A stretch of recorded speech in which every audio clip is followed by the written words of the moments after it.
The Alfie Whattam podcast. The next thing is that I want to talk about is quite different to that realm, but somebody tweeted this to me. If you enjoy the show and you have clips that you want to send in, send them to me on Twitter. The bio will be on the screen.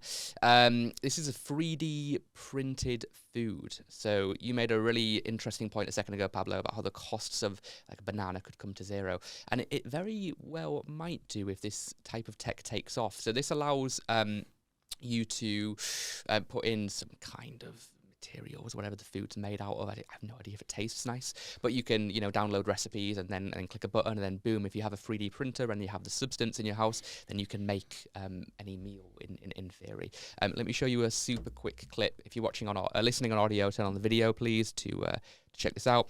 There is a 3D printer literally printing some food right now. We have a different angle as well from a close-up perspective in slow motion. And this very much could be the future of food if this takes off. It's an interesting one because part of me is like, yeah, 3D printed food, I'll give that a try. Part of me is like that the taste is probably horrible right now, but who knows if it will get better. But what's everyone's thoughts when you see that clip? Lorenzo, do you want to kick us off? My immediate thought is I will still need to clean after myself after that machine. So it's still not my main. Not if the robot can do that for you. Yet. I'd love to see this type of technology getting there, but at this point, I imagine I already have maybe 7, 8 different devices in my kitchen to cook different type of things. How many can I replace, or is just one more that I need to have to impress my guest?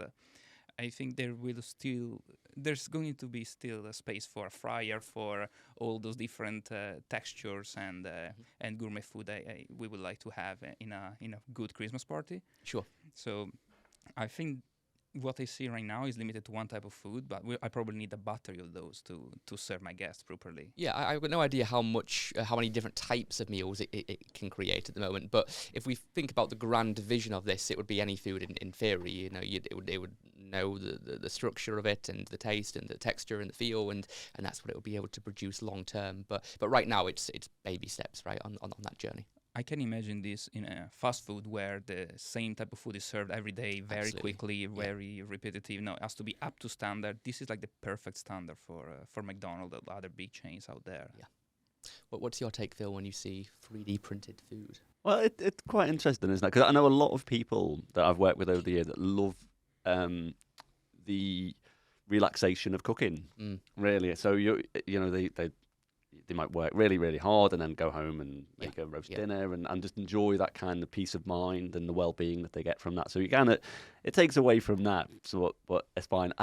It's interesting.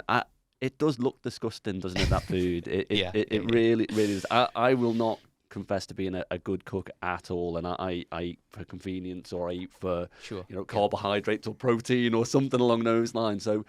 It's okay. It kind of reminds me a little bit of Star Trek Enterprise, potentially going in that direction. Yeah. And I'm pretty sure about 3 or 4 years ago, I thought we'd all be eating like vertical farming and eating lots of bugs. Yeah. So I'm kind of going, well, it's better than eating maggots. So I think it could be quite interesting. I think does that qualify as processed food? What do you think? I have no idea. Probably need to create a new category, don't you? But that's the whole World Economic Forum buzz, isn't it? Getting you to eat insects, and that's what they want to do. And Klaus Schwab, that's his vision. I think I'd probably prefer a 3D printed steak to eating crickets or something. But who knows? What's your perspective, Pablo? On would you want a 3D printed cheeseburger? What's your point of view on this? My point of view, so we saw a 3D printer that was sort of extruding something that looked already like a paste, right? Sure. Yeah. What I find really interesting would be when we get to the point where we are designing molecules, we are creating protein. Like right now we see things like, oh, is this meat, is it vegetable? But then with lab-grown meat, which one is it? Is it an animal or is it not?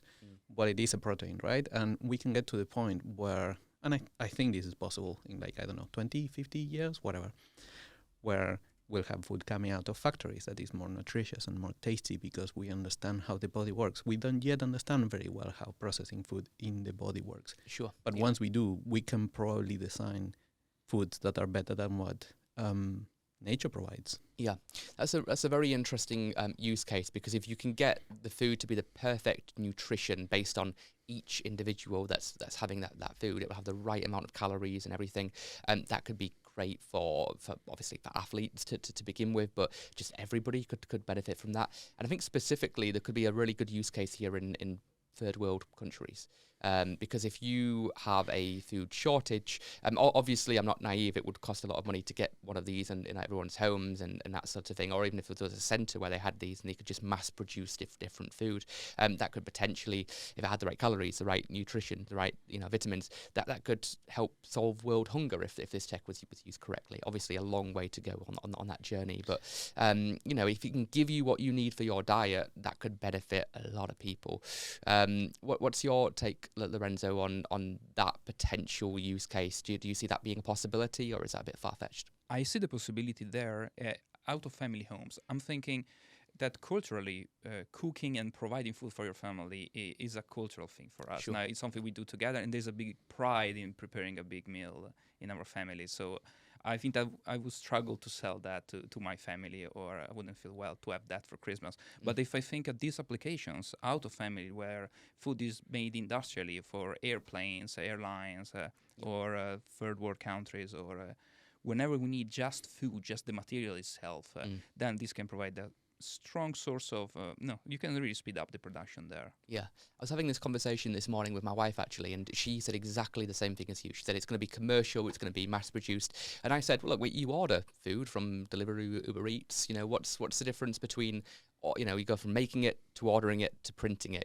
It's just about convenience. So perhaps that might be a situation as well. But I probably would say that the entry point will be planes. It will be fast food. That will be how it starts if this really takes off.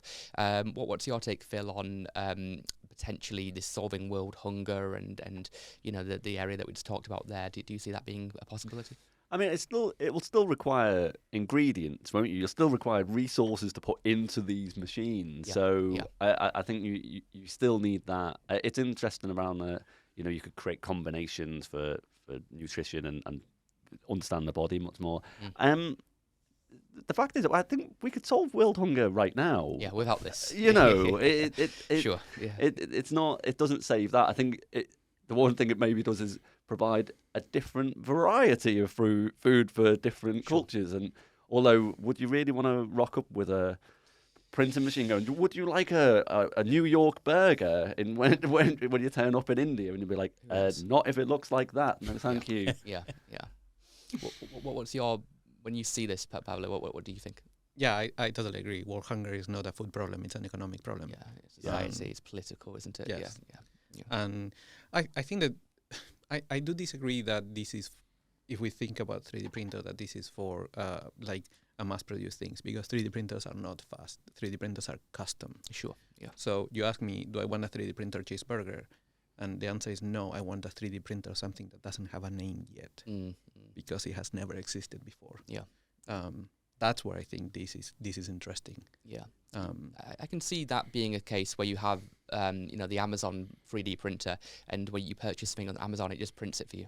And then, you have 1 hour delivery instead of, next day delivery. And that's the next version of Prime and that sort of thing. So it might start in food or in a different use case, but then the possibilities of 3D printing are insane. I had somebody on the podcast a while back, it's probably about a year or two ago, where working in space tech, and their prediction was we will have 3D printers which can print 3D printers, which can print 3D, etc., etc.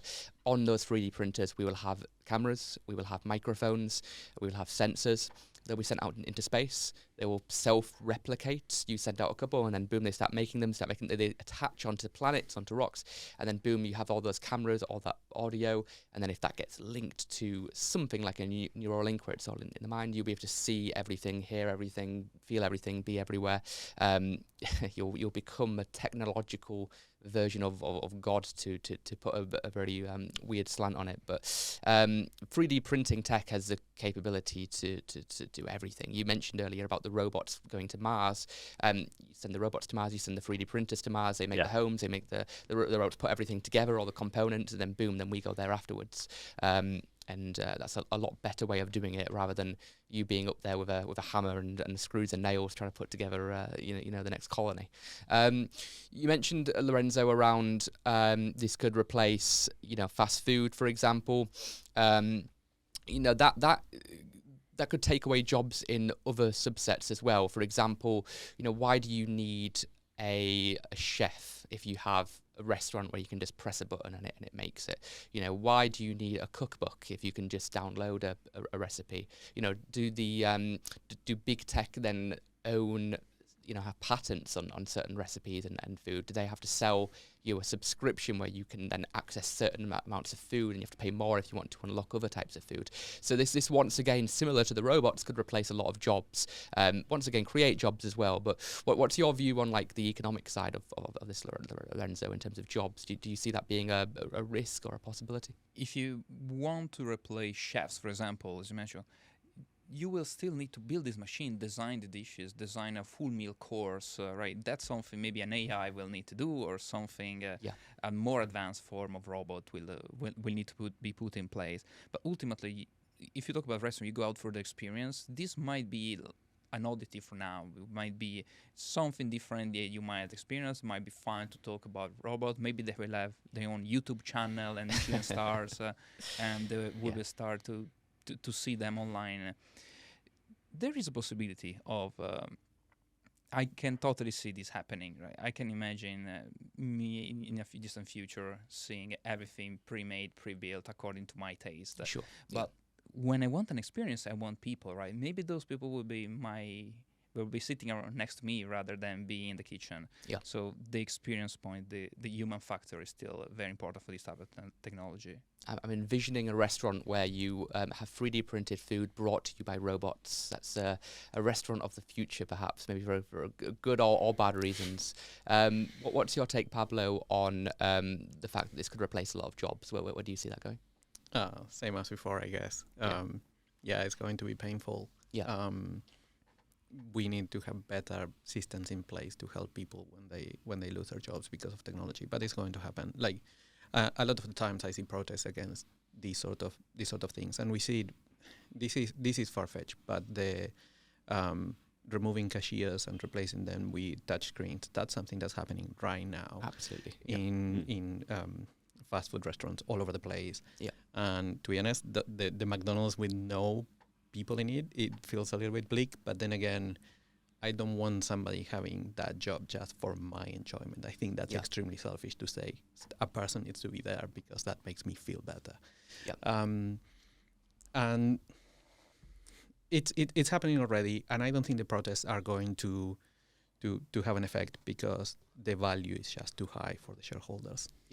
Yeah, we did a story a couple of weeks ago on the fact that McDonald's are not just replacing the ordering with the kiosks, they are now automating the actual delivery. So if you pull up to McDonald's on a window for your food, there's no human there to give it to you in certain restaurants now, and that's going to be rolled out if that takes off. It's just like a conveyor belt spitting out the food to you. So McDonald's are trying to automate all of that. The only thing that's left is the actual food production, and perhaps this is where that goes, really. Hey, thanks for watching this YouTube video.